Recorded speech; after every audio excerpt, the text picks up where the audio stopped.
Hello everyone, how are you all? I hope all of you are fine.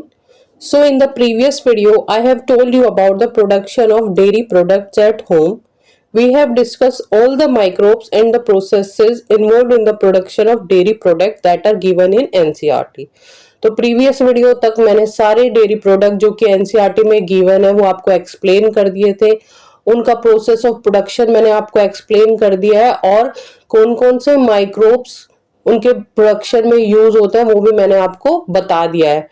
So see students, it is mandatory to read NCERT thoroughly. हमें NCERT को अच्छे से read करना है for your board exam as well as if you are preparing for NEET entrance exam. NCERT को thoroughly पढ़ना आपके लिए बहुत ज्यादा जरूरी है। Now we all know how dairy product are prepared at home. हम सभी जान चुके हैं कि कैसे कैसे जो डेयरी प्रोडक्ट है उनको हम घर में प्रिपेयर कर सकते हैं। Today also we will continue the same chapter, that is microbes in human welfare, and I will explain you how bread can be prepared at home using microbes. अब जो डेयरी प्रोडक्ट है वो तो complete हो चुके हैं NCERT के according. आज जो हम डिस्कस करेंगे वो है ब्रेड का फॉर्मेशन, ब्रेड की प्रोडक्शन और कौन कौन से ऐसे माइक्रोब्स हैं जिनका हम यूज करते हैं for the production of bread. So let us bread is prepared and which microbes is used for its production। तो आज हम देखेंगे कैसे कैसे हम क्या क्या प्रोसीजर है, क्या क्या स्टेप है ब्रेड के प्रोडक्शन में और किन किन माइक्रोब्स का यूज करके हम ब्रेड का प्रोडक्शन करते हैं। सो स्टूडेंट, जो ब्रेड है that is a staple food in many cultures due to its fluffy texture and delicious taste given by the microbes. I think mostly हम सबके घरों में छुट्टी वाले दिन जो ब्रेकफास्ट में होता है वो होता है ब्रेड एंड बटर। हम मोस्टली छुट्टी वाले दिन ब्रेकफास्ट में ब्रेड एंड बटर ही खाते हैं। The process of bread making primary involve a micro organism that is a yeast and the name of yeast is saccharomyces cerevisiae which is also commonly known as baker's yeast. Bread के production में जिस microbe का हम use करते हैं वो है एक यीस्ट है जिसका नाम है सैक्रोमाइसिस सर्विसियाई। तो ब्रेड के प्रोडक्शन में हम जो माइक्रोब यूज करते हैं ना वो बेसिकली क्या है, एक यूनिसेलुलर फंजाई है जिसको हम बेकर यीस्ट भी बोलते हैं, ठीक है, और इसका नाम क्या है, saccharomyces cerevisiae. Now I will explain the step involve in production of bread. मैं वन बाय वन आपको स्टेप बताऊंगी जो कि ब्रेड के प्रोडक्शन में इन्वॉल्व है। यहाँ पे मैंने एक फ्लो चार्ट भी इंक्लूड किया है। इस फ्लो चार्ट में जो स्टेप है वो मैं आपको एक्सप्लेन करूंगी one by one. So what is the our first step is the selection of ingredients. First step क्या है ब्रेड के प्रोडक्शन में, वो है selection of ingredients. So the first step is selection of ingredient। for preparation of bread we need some ingredients। bread को prepare करने के लिए हमें कुछ ingredients चाहिए, जैसे यहाँ पे आप देख सकते हैं मैंने आपको शो किया है क्या क्या चाहिए। फ्लावर चाहिए, व्हीट फ्लावर हो सकता है, वो मैदा हो सकता है, रिफाइंड फ्लावर हो सकता है। उसके अलावा फ्लावर के अलावा हमें वाटर चाहिए, शुगर चाहिए, सॉल्ट चाहिए और ड्राई ईस्ट चाहिए जिसको कि हम सैक्रोमाइसिस सर्विसियाई कहते हैं, ठीक है।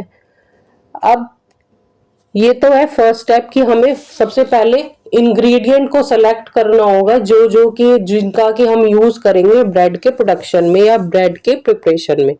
अब जो स्टेप है वो है, यहाँ पे आप देख सकते हो, मिक्सिंग ऑफ इंग्रेडिएंट्स। हम क्या करेंगे सेकंड स्टेप में, जो भी इंग्रेडिएंट्स मैंने आपको फर्स्ट स्टेप में मेंशन किया उन सबको हम मिक्स करेंगे, ठीक है। तो अब आप यहाँ पे समझेंगे, अच्छे से समझेंगे। फ्लो चार्ट के थ्रू मैंने आपको स्टेप बताए हैं, एक्सप्लेन मैं आपको कर रही हूँ। So next step is mixing of ingredient. In the next step we will mix the all the ingredient. जो भी इंग्रेडिएंट है इन सबको मिक्स करेंगे। अब यहाँ पे जो हमने शुगर डाली है आपको उसका यूज क्या है। जो शुगर डाली है ना हमने यहाँ पे शुगर ऐड की है वो क्या करती है, वो यीस्ट के लिए एक फूड का काम करती है। यानी यीस्ट, पहली बात तो हमने जो ड्राई यीस्ट लिया वो एक्टिवेटेड होती नहीं है। जब हम इंग्रेडिएंट को मिक्स करेंगे उसके एक्टिवेशन के लिए हम पानी डालेंगे और शुगर डालेंगे, शुगर और वाटर की प्रेजेंस में वो जो ड्राई यीस्ट है वो एक्टिवेट हो जाएगी और फिर अपना फर्दर काम करेगी।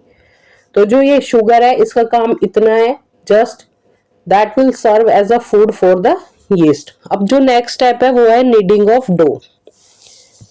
Then we will knead the dough. जैसे कि आप सबके घर में मम्मी रोटी बनाने के लिए आटा नीड करती है, in the same way bread के लिए भी हम सभी इंग्रेडिएंट को मिक्स करके प्रॉपरली अच्छे से मिक्स करके क्या करेंगे, डो रेडी कर लेंगे। तो ये है थर्ड स्टेप। यहां तक आई होप आपको क्लियर हो गया होगा। नेक्स्ट स्टेप हम देखेंगे। नेक्स्ट स्टेप है फर्मेंटेशन। ठीक है, अब फर्मेंटेशन में क्या क्या होगा, अब जो हमने डो नीड किया है ना, देन उस डो को हम क्या करेंगे, 2-3 घंटे के लिए छोड़ देंगे रेस्ट करने के लिए। यहाँ पे आप देख सकते हो फर्मेंटेशन के लिए जो हमने डो रेडी किया है उसको हम 2-3 घंटे के लिए रेस्ट करने के लिए छोड़ देंगे। और ड्यूरिंग दिस रेस्टिंग टाइम होगा क्या, फर्मेंटेशन होगा। फर्मेंटेशन में क्या होगा, ड्यूरिंग फर्मेंटेशन जो यीस्ट हमने ऐड की थी that will break down the starch through anaerobic process. और उस स्टार्च का जब ब्रेक डाउन करेगी यीस्ट एनारोबिक रेस्पिरेशन से, तो एज अ रिजल्ट क्या प्रोड्यूस होगा, कार्बन डाइऑक्साइड। यहाँ पे आप देख सकते हैं, ठीक है, कार्बन डाइऑक्साइड और इथेनॉल प्रोड्यूस होगा। यहाँ पर मेंशन किया है एल्कोहल या इथेनॉल प्रोड्यूस होगा ड्यूरिंग फर्मेंटेशन और कार्बन डाइऑक्साइड प्रोड्यूस करेंगे होगी। अब जो एल्कोहल है वोलेटाइल है, मैं आपको बताऊंगी आगे, वो इवेपोरेट हो जाएगी। अब जो यहाँ पे ये जो कार्बन डाइऑक्साइड प्रोड्यूस हुई है ना स्टूडेंट, ये क्या करेगी, ये डो को राइज करने का काम करेगी और डो को एक सॉफ्ट और स्पंजी टेक्सचर देगी। ठीक है, तो ये काम हो गया कार्बन डाइऑक्साइड का, जो कि as a result of fermentation produce हुई है।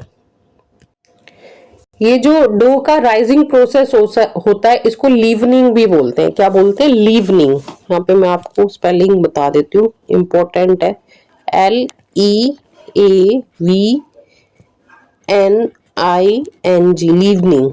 ठीक है, ये इंपॉर्टेंट टर्म है, याद रखेंगे। The rising of dough is also known as leavening. ठीक है,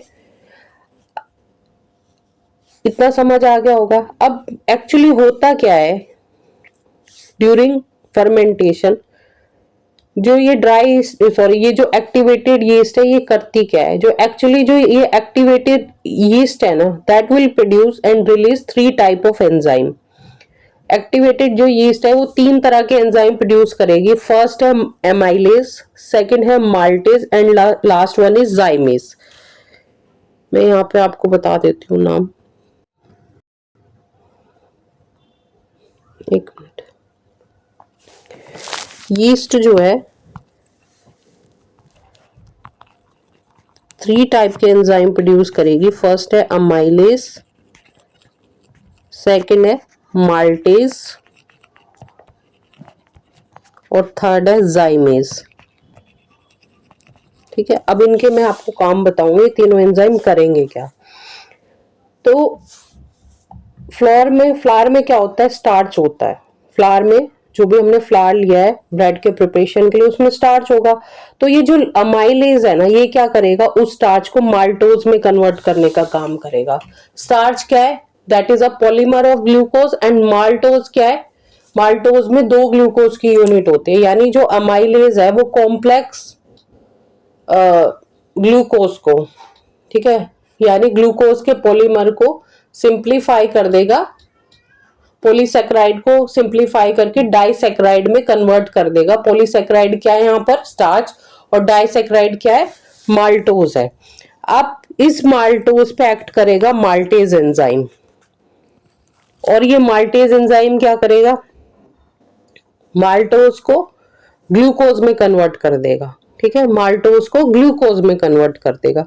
देन जो जाइमेज है वो अपना काम करेगा, और जाइमेज क्या करेगा, जाइमेज जो है, यहां तक आपको समझ आ गया, अमाइलेज और उसका काम, माल्टेज का काम आपको समझ आ गया। लास्ट में जो जाइमेज है that will convert glucose into ethanol and carbon dioxide by the process of glycolysis. तो जाइमेज क्या करेगा, उस ग्लूकोज को तोड़ के दो प्रोडक्ट प्रोड्यूस करेगा, इथेनॉल और carbon dioxide by the process of glycolysis. अब यहाँ जो कार्बन डाइऑक्साइड प्रोड्यूस होते हैं उसी की वजह से जो डो है वो राइज करता है। इतना हो गया फर्मेंटेशन तक, स्टेप क्लियर हो गए। नेक्स्ट जो है फिर हम डो को जो है अपने डिजायर शेप दे देंगे। जिस भी शेप का हमें ब्रेड चाहिए उसी शेप के मोल्ड में हम डो को रख लेंगे।